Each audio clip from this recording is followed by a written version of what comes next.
그 동물의 세계라는 옛날 프로그램이 있습니다. 제가 어렸을 적에 했었던 프로그램인데 우와 우와 뭐 이런 그 인트로로 시작하는 그런 프로그램이었습니다. 손범수 씨 아나운서였나요? 이렇게 이렇게 진행을 하곤 하셨던 게 기억이 납니다. 다니엘은 이런 동물의 세계, 그 제국의 왕들, 강한 자가 살아남는 게 동물의 세계죠. 그런 제국의 왕들, 그 동물의 세계의 가장 정점에 있었던 하늘에 닿을 듯한 그 왕들을 네 번이나 모셨던 총리였고 신하였습니다. 그는 포로로 끌려가서 정말 하나님이 다스리고 계시는 세상이 맞나? 왜 하나님의 백성 나는 이스라엘인데 왜 이들 밑에서 일하고 있을까 하는 정말 실존적인 어려움을 참 많이 느꼈을 것입니다. 그러나 그는 후에 그 짐승의 세계 이상을 보면서 하나님과 동행하는 삶을 살았습니다. 여러분도 지금 있는 그곳에서 여러분은 뭐 헤드가 아니실 겁니다. 특별히 우리 올락처치 다니시는 분들은 대부분 신하들이시죠. 예. 그런데 그 가운데서도 하나님과 동행하며 그 우리에게 지금 그냥 현실로 다가오는 그것 이상을 바라볼 수 있는 믿음의 세계가 동물의 세계에서 믿음의 세계로 넘어가는 오늘 하루가 또 열리시길 축복합니다. 오늘은 시편 73편 23절에서 28절 그리고 다니엘 1장 8절에서 9절 말씀을 가지고 함께 묵상을 나누도록 하겠습니다. 시편 73편에 이렇게 시작하고 있습니다. 내가 항상 주와 함께하니 주께서 내 오른손을 붙드셨나이다. 주의 교훈으로 나를 인도하시고 후에는 영광으로 나를 영접하시리니 라고 합니다. 여기에 시인은 항상 주님과 함께 하려는 자입니다. 내가 어떻게든 주님과 함께 해보려고 이 삶을 같이 주님과 이제는 동행하려고 결정한 사람입니다. 다니엘과 같은 사람이죠. 다니엘도 그 제국 가운데에서 뜻을 정하여서 자기를 더럽히지 않게 하기 위하여 왕이 주는 음식과 포도주를 마시지 않았고 그리고 시간을 구별해서 하루 3번 기도했습니다. 나중에 이 기도하는 습관을 가지고 다니엘을 누군가 죽이려고 했고 음해했지만 다니엘은 주님과 동행하는 그 뜻을 접지 않았습니다. 우리 가운데도 오늘 시인처럼 항상 주님과 함께 하기를 마음먹는 마음이 있기를 원합니다. 그런 자들에게 오늘 성경은 말하기를 주께서 내 오른손을 붙들어 주신다. 하나님께서 이 길을 꼭 잡고 가신다. 라는 것들을 그가 경험하였다는 것이고 그가 믿었다는 것이고 주의 교훈으로 그때 정말 올바른 길로 나를 인도하시고 또 후에는 결국에는 나를 하나님의 영광에 참여시킬 것이다 라는 것들을 믿었다는 것이고 경험했다는 것을 결국 시인은 고백하고 있습니다. 다니엘도 경험했죠. 뜻을 정했을 때 그는 뜻을 정말 정했습니다. 그래서 왕의 음식을 먹지 않게 해달라고 환관장에게 간청했습니다. 그냥 뭐 좀 이러면 안 될까요? 저 교회 다닙니다. 이 정도가 아니라 저 예배해야 됩니다. 이 정도가 아니라 제발요. 저 정말 이것이 인생에서 가장 중요한 일입니다. 라고 간청했다는 것입니다. 우리의 모습 가운데 하나님과 함께하기 위해 이런 간청하는 마음이 일어나기를 원합니다. 정말 예배해야겠다. 주의를 지켜야겠다. 말씀을 읽는 시간들을 내가 사수해야겠다. 이런 결단들 말입니다. 그래서 결국에는 다니엘에게 전 그래서 환상이 부어졌다고 봅니다. 이런 다니엘에게 하나님은 이 짐승의 세계 너머의 환상들을 보여주셨죠. 그 다니엘이 본 환상 중에 최고 정점은 다니엘서 7장에 나옵니다. 엄청 흉악한 짐승들 4마리가 나와서 세상을 호령하는데 어느 순간 그 모든 것들을 밟으시고 정말 진정한 통치를 가져오시는 사람의 모습을 하신 인자가 보좌에 앉으셔서 옛적부터 계신 그 상고부터 계셨던 그분, 신적인 어떤 사람의 모습을 한 그분이 온 세상을 정말 다스리고 계신 그 환상을 보게 된 거죠.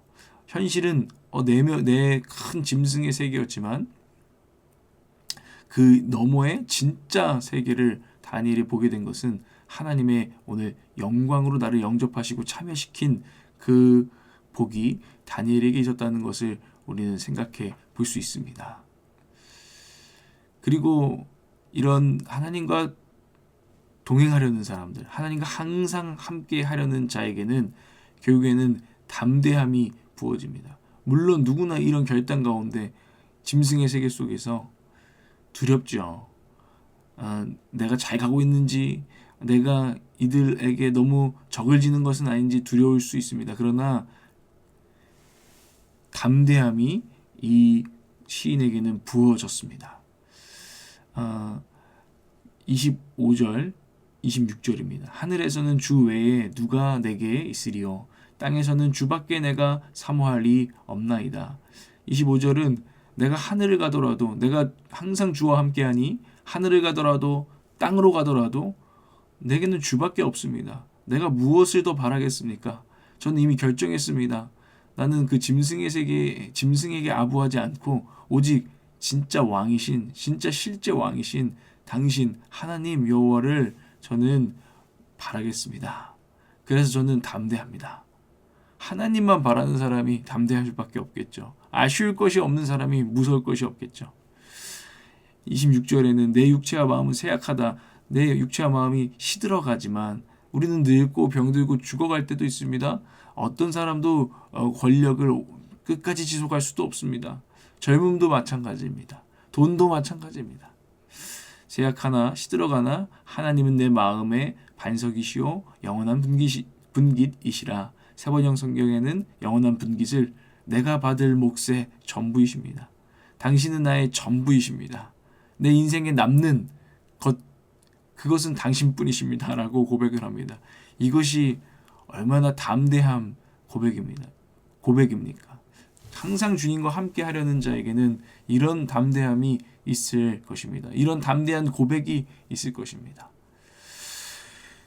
저와 여러분이, 다니엘이 동행하는 하나님은 누구십니까? 그분은 왕이십니다. 그분은 정말 지나가는 여러 권력자들, 지나가는 유행들, 이런 것들이 아닙니다. 그것들은, 지나가는 것들은 언젠가는 한순간 사라질 것들입니다. 그러나 오직 영원한 것, 지금도 살아계시며 이전에도 계셨고 앞으로도 계실 그분은 우리 하나님이십니다. 그분의 영원한 통치가 반석과 같다는 것입니다. 단단한 것이죠. 요즘 생각하는 모든 유행들, 요즘 최신 정보들, 이런 것들은 반석이 아니라 모래와 같습니다. 발이 푹푹 빠집니다. 그래서 들을 때는 굉장히 우리에게 진리를 주는 것 같지만 영원한 반석 하나님과 그분의 말씀 안에 서야 합니다. 우리가 걸어가는 길은 그 반석을 걸어가는 것이고, 우리가 동행하는 분은 진짜 왕이시라는 것을 기억할 때 우리 안에는 담대함이 부어진다라는 것들을 우리는 오늘 묵상할 수 있습니다. 27절에서 28절에 보겠습니다. 무릇 주를 멀리하는 자는 망하리니 음녀같이 주를 떠난 자를 주께서 다 멸하셨나이다. 주를 멀리하는 자, 오늘 하나님과 함께하고 하나님과 가까이 하는 자와 주를 멀리하는 자가 비교되고 있는 것입니다. 주를 멀리하는 자는 사실 복을 걷어차고 떠난 어리석은 자와 같다는 것이죠. 음녀같이 주를 떠난 자, 음녀같이 본 남편을 떠난 그 사람은 복을 걷어찬 거야 라고 이야기하고 있는 것이고, 28절 하나님께 가까이함이 내게 복이라. 무엇이 복이라고요? 하나님께 가까이함이 내게 복이라. 그는 깨달았습니다. 그게 그냥 하나님께 가까이 하는 게 복이래. 이게 아니라 내게 복이야. 이건 내가 깨달았어. 정말로 하나님 가까이 하는 것이, 그것이 인생의 복이더라. 이것을 깨달은 자입니다. 내가 주 여호와를 나의 피난처로 삼아 주의 모든 행적을 전파하리이다 라고 이제 이야기를 마무리합니다. 내가 하나님과 가까이 하는 것이 복임을 깨달은 자는 그 결론은 결국 전파입니다. 이 복음을 세상에 전하고 싶은 마음, 하나님께서 행하신 모든 일들을 찬양하고 싶은 마음, 하나님께서 이 세상을 지금 다스리고 계시고 우리를 구원하고 계시고 우리를 인내하고 계시고 참아주고 계셔. 그분은 우리를 다시 한번 회복하기 원하셔. 이것들이 깨달아가면서 전파할 수밖에 없는 것이죠. 마치 이 복음서의 예수님의 이야기가 너희들 증인되어라, 전파하여라 하는 것처럼 이 전파로 끝난다는 것입니다. 주를 멀리하는 자와 주를 가까이 하는 자의 이런 차이를 우리는 보게 됩니다. 다니엘은 실제로 하나님을 가까이 하는 사람이었습니다. 그것을 뜻으로 정하고 실제로 실천했습니다. 그는 매일 3번씩 기도했습니다. 예루살렘을 바라보면서. 그는 하나님과 가까이 하는 실제적인 방법이 또 있었다는 것을 기억하게 됩니다. 여러분은 하나님과 가까이 하는 자입니까? 실제적으로 오늘 그런 삶을 살고 계십니까? 이것이 우리가 오늘 생각해 볼 이야기들입니다. 핵심은 이렇습니다. 오늘 제가 느끼는 핵심 메시지는 항상 주님과 함께 하기로 뜻을 정하였는가 라는 생각이 듭니다. 저 자신을 그 앞에 돌아보고 저는 또 하나님께 하나님 저 정말 그렇게 하나님과 동행하고 싶습니다 라는 마음을 제가 있는지 돌아보면서 또 없다면 하나님 부어주십시오 또 기도하게 됩니다. 그리고 그 안에 있는 약속을 바라보게 됩니다. 하나님이 나와 동행하시는 은혜, 하나님과 항상 함께하는 은혜가 무엇이었나 말씀을 통해 볼 때 참 소망이 되어집니다. 나를 붙드신다고 하셨고 나를 주의 교훈으로 그때그때 가장 올바른 길로 의의 길로 선한 길로 복받을 길로 인도하시고 하나님의 영광에 다니엘처럼 참여시키시는 것, 그리고 이 짐승의 세계에서 담대한 믿음의 사람으로 하나님께서 서게 하실 거라는 그 약속. 내 눈이 지금은 어두워서 큰 짐승밖에 보이지 않았지만 하나님께서 곧 그 위에 하나님 내가 다스리고 있다. 내가 왕이란다 아들아 말씀해 주시면서 나를 일으켜 세우실 그 믿음의 세계를 사모하게 됩니다. 그리고 또 생각해 보게 됩니다. 지금도 주님이 다스리고 계시구나. 내가 함께하고 나와 함께해 주시는 분은 정말 왕이신 예수 그리스도구나 라는 고백을 다시 드리면서 하나님, 결론적으로 오늘도 제가 마주하면서 때로는 절망하는 어떤 현실들이 단순한 그것만이 현실이 아니라 그 너머에 하나님의 실제 지금도 통치하고 계시는 예수 그리스도가 계심을 하나님 역전되어서 보길 원합니다 라는 고백들을 오늘 하며 나아갑니다. 여러분, 주님께서 저와 여러분의 삶 가운데 세계관의 역전, 통치관의 역전을 허락하실 것입니다. 그 가운데 담대하게 하루를 사는 저와 여러분 되기를 원합니다.